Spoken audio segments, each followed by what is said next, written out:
Hi everyone, this video is about first principles, which is one of my most favorite topics.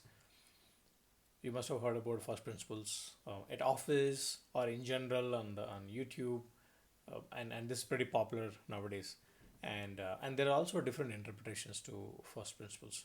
So let's quickly understand what first principles is all about and how it can help at your work or life in general, and make overall problem solving much better. It can take your overall solutioning to the totally next level.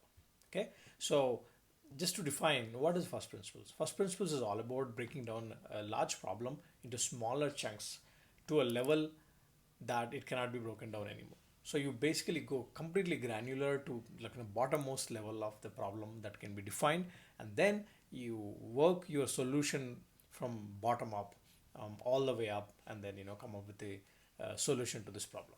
Okay, and how it is different from the traditional problem solving, it's completely different.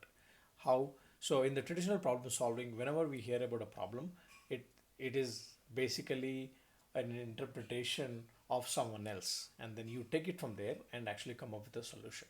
Okay, so pay attention to the word that I'm talking about, thinking here, right? So when you think about a problem and kind of contemplate various different solutions and come up with a solution, the thought that you have on the problem is actually on thoughts of others. You basically build up on assumptions and presumptions of others, and then actually think more and then come up with a solution. Whereas the first principles will always go back to the roots of the problem where it started and does not depend upon assumptions and presumptions of others. Okay, and that is the fundamental difference. So how it will change the solutioning? It will completely change the solutioning, because then the solution that you propose is actually based on the first principles, which means the most fundamental building blocks of where the problem originated, than the assumptions that were made by others, which is probably like in the third, fourth, fifth layer of understanding, and then you built on top of it. Rather, you actually went to the layer zero and then started understanding the problem from there. So when you do this, two things will happen. One, you will understand the problem to its entirety, okay, which is 90%, or if not 90, at least half of the problem is already solved when you understand the problem completely to its entirety. That's number one. Number two, when you come up with a solution, there's a good chance that you might come up with a completely out of the box solution than the rest of the folks in the room, because the data that you have is 5x or 10x more than the rest of the folks, because the rest of the folks have the data from the surface area, whereas you actually went totally down and got all the information that is required all the way up to the ground zero, and then came with the solution. So there's a good chance that your solution is slightly out unorthodox or like out of the box, but then it is actually more viable and more practical. Okay, now for you to make this happen, obviously you need more data, so you'll have to ask people for more data or like to reach more people. It'll take more time than usual problem solving, but then when you actually get down to that level, you the solution that you will come up will actually probably slightly take more time, but then you'll come up with something which will actually stick.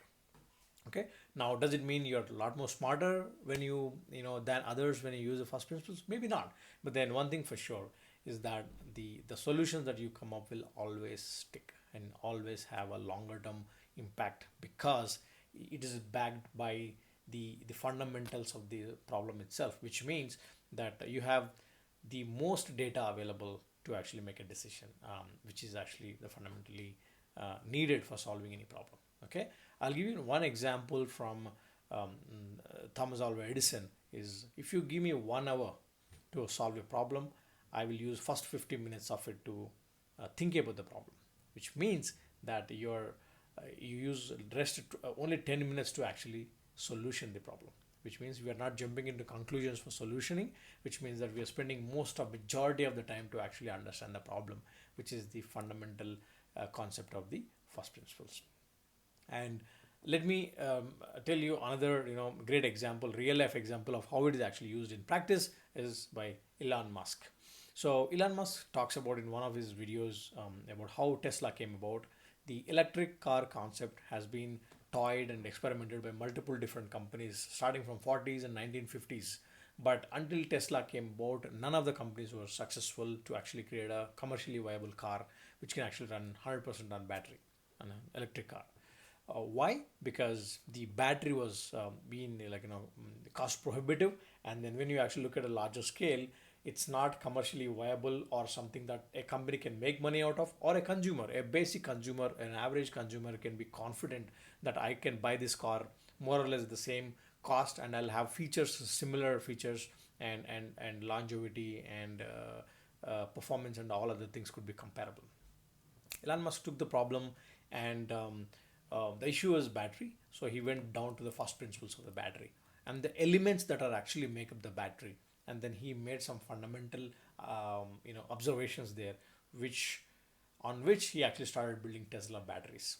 Okay, he did not outsource the batteries because that's the source of the problem, and he built the solution ground up from there, the batteries and battery packs, and then the patents around the battery, and then car on top of it. Today Tesla is one of the most successful, the first successful and then leading way for many other manufacturers to start building the electric cars. And these cars are excellent performance, much better, like in terms of the speed and reliability and everything else, compared to fossil fuel cars. But more importantly, it's commercially viable. How am I telling you that? Because Elon Musk is the, by far the richest man on the planet as we speak in 2022, and that's due to Tesla. And this is this is, I think, an excellent example of leveraging the first principles and creating a success. And also remember, first principles can be used in life as well, not just the work wise. So it's all about changing your thought process all together, to actually looking at every problem from its fundamentals before actually coming up with a solutioning. Spend more time in understanding the problem, more time in actually breaking down the problem, getting more data, and then when you come up with a solution, you'll always come with something completely unorthodox, completely different from others. But this will be commercially viable. It will have a long-term thought process. It will have a lot more durability and reliability as well. So with that, I invite you to try the first principles in at your work, in your life. Start collecting more data, and then actually be more watchful when you actually come up with the solutions, and people will actually respect you for that. They will look at you as someone is more attention to details, and somebody who actually needs more data to actually make details, someone who's actually a lot more mature in their thought process, and rightfully so. Okay, so I hope that makes sense from the the first principles perspective, and I'm sure you'll implement this and succeed very well in life and work as well. So with that, thank you very much, and see you in the next video.